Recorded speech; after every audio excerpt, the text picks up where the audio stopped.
It was just incredible that a 10 and a half, 11-month-old child could talk back to us. It was unbelievable. And tell us what he wanted, and we could give it to him, and he'd be happy.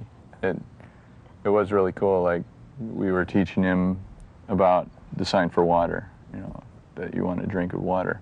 And sometimes when he's eating, he needs a drink of water in between his bites of oatmeal or whatever it might be. And quite often we forget to give him water, and he'll stop. He won't eat anymore, but he's still hungry. He just needs his drink of water in between. And we'll think he's full. We'll think he's full, and then he started signing water to us, and it's like, oh yeah, he needs water. We gave him the water, and he'd just beam, and then he'd need more food. Yeah. Sebastian can communicate to us he's hurt. Something hurt him. And so we can respond right away. If he's hurt, he can tell us. If he's just whining about something else, it's not that he fell down and hurt his leg and can show us where it is. It's something, it enables us to root to where the problem is and be specific about things, even when he can't use words. Instead of thinking, oh, he's teething, or oh, he's sleepy, or oh, he's hungry, and we could miss the signal. It enables us thereby to be responsive to what that child's specific need is. We know from research and from observation that the first major way children learn is kinesthetically, through movement, through touch, through experience. And I think this book is particularly good because signing is that kind of learning process. This is a time when the brain is growing very, very rapidly. When, almost like a vine, there is a reaching out within the brain, and the baby is reaching out from what its brain is telling it to do. It's too precious a time to waste. And that's what I like about the idea of signing very young.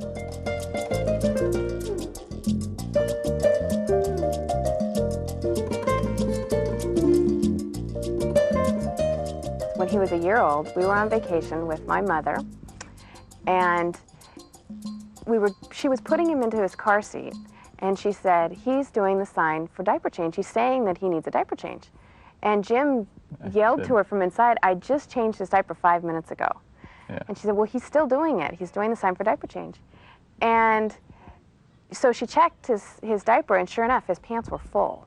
So he was telling us that he had done his little business, and so we changed his diaper. And if he hadn't been able to do that, we were going on a car ride for at least probably an hour. Yeah. He would have sat in that for an hour, because we would have never thought that his pants needed to be changed, since he just changed them. I just changed them.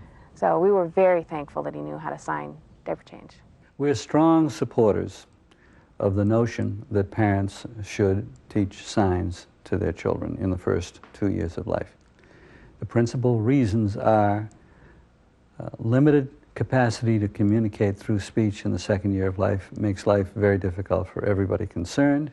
If you have an extensive signing vocabulary, it's very beneficial. And number two, we've learned that babies are capable of learning more than one language in the first 2 years of life with ease, and that when they are exposed to two, and that would include signing as one, they generally do better in both. It saves her the frustration of us not knowing what she wants. And it's fun. We can talk about things that she's noticed. If she signs for airplane, for instance, I had no idea so many airplanes flew over our house until she learned that sign. There was a bee, and he knew the sign for bee. And he liked to look at the bees, you know, and he was just standing there on his own in this little reverie, watching the bees, and I saw him sign a sentence. And, you know, I wasn't near him, and he signed, and not necessarily in this order, but, you know, don't touch the bee, it hurts. He was step by step working out these signs that he knew, commenting on the situation that he was in. And I was flabbergasted and, you know, really touched, really impressed. that he could do that. The second half of the second year of life is generally the most stressful time during a child's first 3 years of life. Not only is the child under stress, but the parent generally, particularly if they spend any amount of time with a child, generally finds it very, very tough. A child who can sign at that stage of the game is a child who's going to cause considerably less grief, and that means the attachment process can move along much more smoothly and probably to a better outcome. It was one of the best expenses we made. One of the things Up there with diapers. one of the things that strikes you as a new parent is the incredible industry around children, and you can spend a lot of money really fast on junk or on clothes or on food or other things. Or even a lot of books that are too much. I think this was, I would call this, you know, on a scale of 1 to 10, this is 10. Well, this is also, well worth it. Also, to the extent that you're using American Sign Language or ASL, that's useful in other contexts. I was amazed to find validated reports that children as young as 9 months old could be taught to acquire as many as 75 signs by then.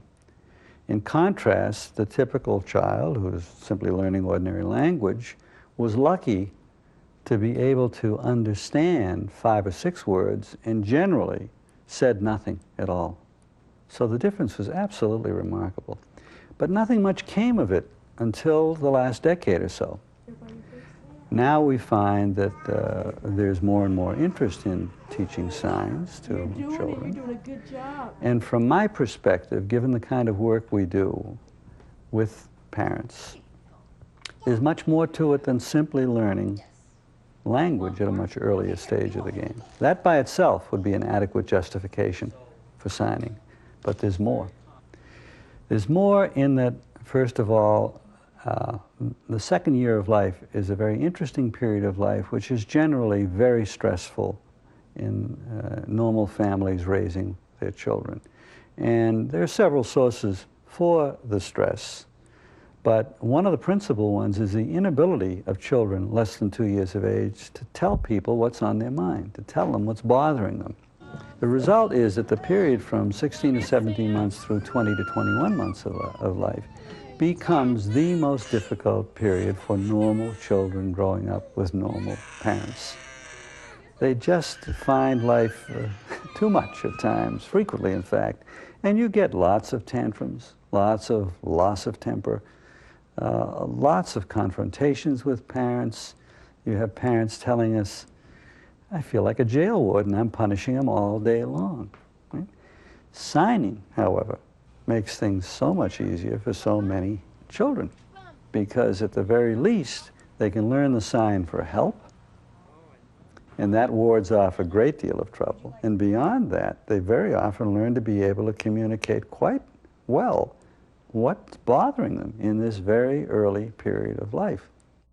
One of the things that comes into play is, you know, as he's growing up, there are certain stages he goes through, and you get kind of one shot at those stages.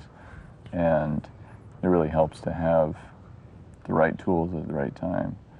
And I know that starting early, like 10 months, has really helped his self-confidence and his ability to communicate with us. We find in the modest number of families we've worked with who sign, perhaps 3 or 4 dozen, that invariably their children not only acquire better abilities to express themselves with signs, but their verbal language comes along better as well.